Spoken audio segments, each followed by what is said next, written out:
মা, গরম পড়েছে, কিছু একটা বানিয়ে দাও না ঠান্ডা ঠান্ডা। কি খাবে এটা?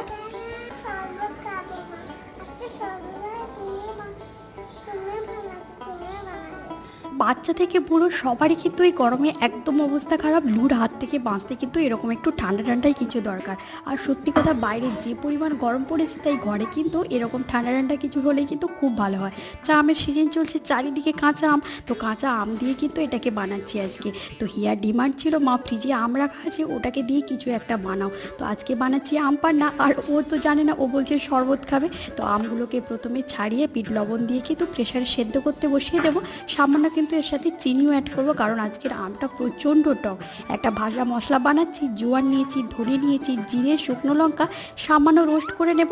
এবার আমগুলো সেদ্ধ হয়ে গেলে কিন্তু আমের মধ্যে থেকে প্লাপটাকে বের করে নেব। তারপর এর সাথে ভাজা মশলা চিনিটাকে মিক্স করে ঠান্ডা ঠান্ডা বরফ দিয়ে কিন্তু আম পান্নাটাকে আজকে সার্ভ করব।